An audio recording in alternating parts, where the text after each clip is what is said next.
ఈ వీడియోలో నేను మీకోసం చాలా టేస్టీగా ఉండే టమాటో దోసని ఎలా చేయాలో చూపిస్తానండి. రుబ్బు చేసుకోక్కర్లేదు, పప్పు నానబెట్టుకోక్కర్లేదు.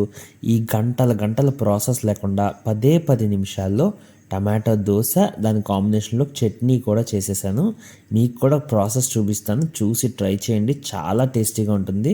అలాగే వీడియో నచ్చితే ఒక్క లైక్ కొట్టి నన్ను సపోర్ట్ చేయండి.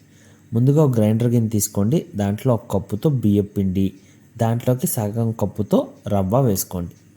ఇప్పుడు దీంట్లోకి 2 నుంచి 3 టమాటాలు ఇలా కట్ చేసి వేసుకొని దీంట్లోకి 1 టీ స్పూన్తో ఉప్పు వేసుకోండి.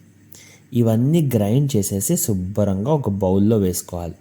దీంట్లోకి కొంతమంది కారం కూడా 1 టేబుల్ స్పూన్ వేస్తారు, నేను వేయలేదు, మీరు కావాలంటే వేసుకోవచ్చు. ఇప్పుడు దీంట్లోకి మనం ఏం చేయాలంటే 1 టేబుల్ స్పూన్తో జీలకర్ర, కొంచెం కొత్తిమీర చిన్నగా తరిగి వేసుకోండి. దీనికి అరకప్పు రవ్వ వేసాం కదా, అదే కప్పుతో వాటర్ వేసుకొని ఇవన్నీ బాగా కలుపుకోండి.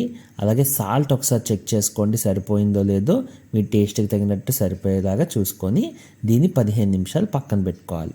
15 నిమిషాల తర్వాత కన్సిస్టెన్సీ చూపిస్తాను. ఈ గ్యాప్లో మళ్ళీ గ్రైండర్ గిన్నె తీసుకొని అరచక్క కొబ్బరికాయలు చిన్న ముక్కలు కట్ చేసి వేసుకోండి. 5 నుంచి 6 పచ్చిమిరపకాయలు, 6 నుంచి 8 వరకు వెల్లుల్లి వేసుకోండి. 1 టేబుల్ స్పూన్తో జీలకర్ర, అలాగే 1 టేబుల్ స్పూన్తో సాల్ట్ ఉంది, వీడియోలో స్కిప్ అయిపోయింది.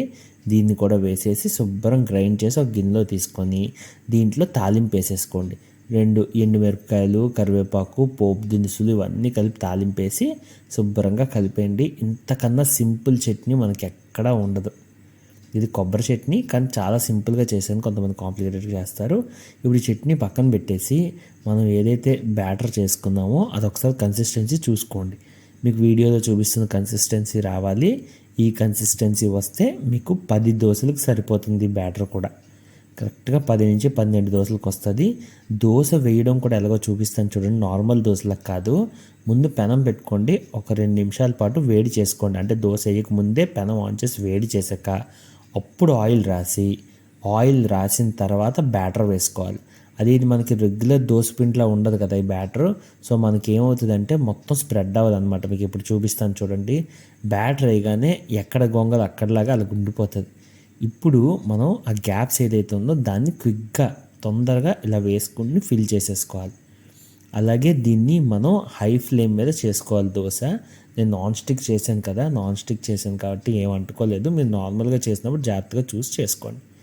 ఇప్పుడు దీన్ని ఒక 2-3 నిమిషాలు వదిలేస్తే ఇలా వస్తుంది. దీన్ని ఇప్పుడు లైట్గా తిప్పేసి రెండో వైపు కూడా ఒకే 1 నిమిషం ఫ్రై అవనివ్వండి. ఆ 1 నిమిషం అంతా తీసి దించేసి సర్వ్ చేసేసుకోవడమే. బాగుందా దోశ? నచ్చిందా చెప్పండి. టేస్ట్ మాత్రం చాలా బాగుంది. మేము ఇంట్లో చేసుకొని తిన్నాం అనమాట. అందరూ షాక్ అయిపోయారు, ఎంత బాగుంటుందా ఈ రెసిపీ అని. సో మీరు ట్రై చేయండి, నచ్చితే వచ్చి ఎలా ఉందో చెప్పండి. ఇంకా వీడియో ఎక్కడి దాకా చూసినందుకు thank you so much. Like చేయడం మాత్రం మర్చిపోకండి. కొత్త వాళ్ళు సబ్స్క్రైబ్ చేసుకోండి. నేను మీ రెసిపీ రాంబాబు.